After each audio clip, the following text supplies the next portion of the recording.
میری بچی آئی یا نہیں؟ میری بیوی نے پوچھا۔ میرے بچوں نے پوچھا۔ میں بھی بت اور تصویر کی طرح چپ رہا، مگر میرے اندر سے ایک طوفان اٹھا اور میں باہر نکل گیا۔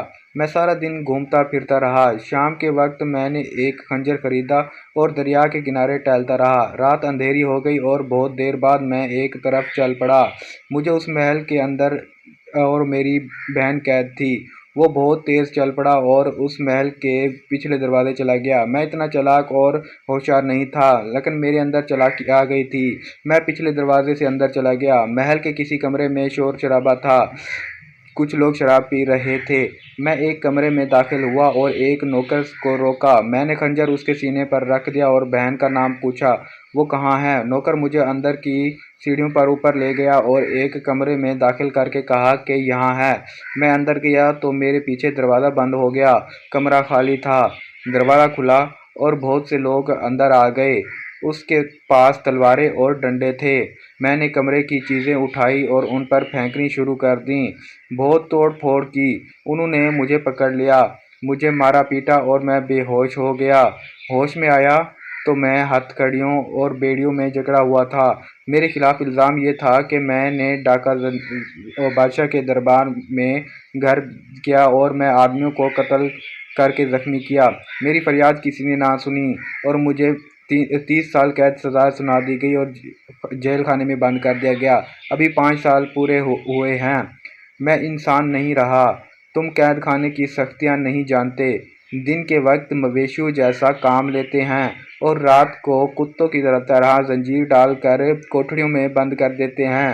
مجھے کچھ معلوم نہیں تھا کہ میری اندھی ماں زندہ ہی ہے یا مر چکی ہے۔ بیوی بچوں کا بھی کچھ پتہ نہیں تھا۔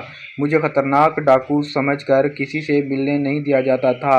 میں ہر وقت سوچتا رہتا تھا کہ خدا سچا ہے یا میں سچا ہوں۔ سنا تھا کہ خدا بے گناہوں کو سزا نہیں دیتا، مگر مجھے خدا نے کس گناہ کی سزا دی تھی؟ میرے بچوں کو کس گناہ کی سزا دی تھی؟ میں 5 سال اسی کٹھن میں مبتلا رہا۔ کچھ دن گزرے۔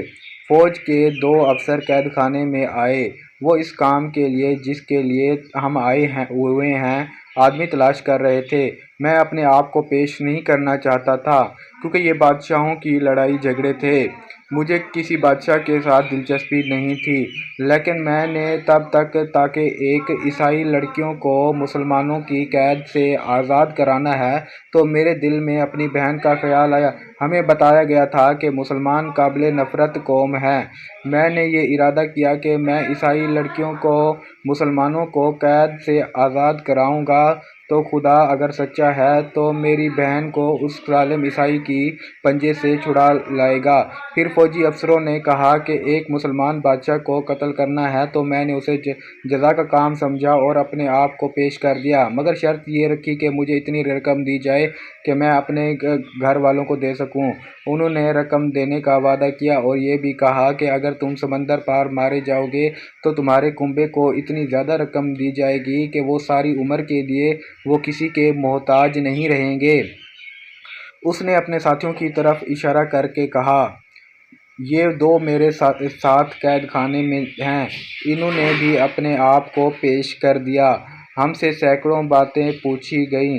ہم تینوں نے انہیں یقین دلایا کہ ہم اپنی قوم اور اپنے مذہب کو دھوکہ نہیں دیں گے۔ میں نے دراصل اپنے کنبے کے لیے اپنی جان فروخت کر دی ہے۔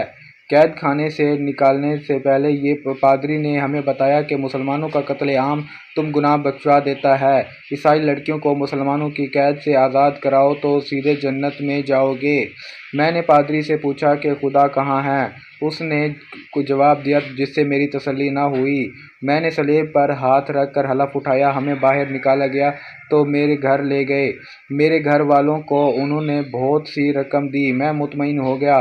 اب میرے دوستو، مجھے اپنا حلف پورا کرنا ہے۔ میں دیکھنا چاہتا ہوں کہ میرا خدا کہاں ہے۔ کیا ایک مسلمان بادشاہ کو قتل کر کے خدا نظر آ جائے گا؟ تم پاگل ہو، کمانڈر نے کہا۔ تم نے جتنی باتیں کی ہیں ان میں مجھے عقل کی ذرا سی بھی بو نہیں آئی۔ اس نے بڑی اچھی باتیں کی ہیں، اس کے ایک ساتھی نے کہا۔ میں اس کا ساتھ دوں گا۔ مجھے ایک لڑکی کی ضرورت ہے۔ میگنا ناموروث نے لڑکیوں کی طرف دیکھ کر کہا، میں لڑکی کی جان اور عزت کا ذمہ دار ہوں۔ لڑکی کے بغیر میں صلاح الدین ایوبی تک نہیں پہنچ سکوں گا۔ میں جب سے آیا ہوں سوچ رہا ہوں کہ صلاح الدین ایوبی کے ساتھ تنہائی میں کس طرح مل سکتا ہوں۔ موبی اٹھ کر اس کے ساتھ جا کھڑی ہوئی اور بولی، میں اس کے ساتھ جاؤں گی۔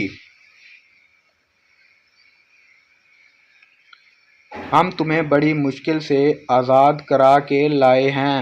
موبی کمانڈر نے کہا، میں تمہیں ایسی خطرناک مہم پر جانے کی اجازت نہیں دے سکتا۔ مہم پر جانے کی اجازت نہیں دے سکتا۔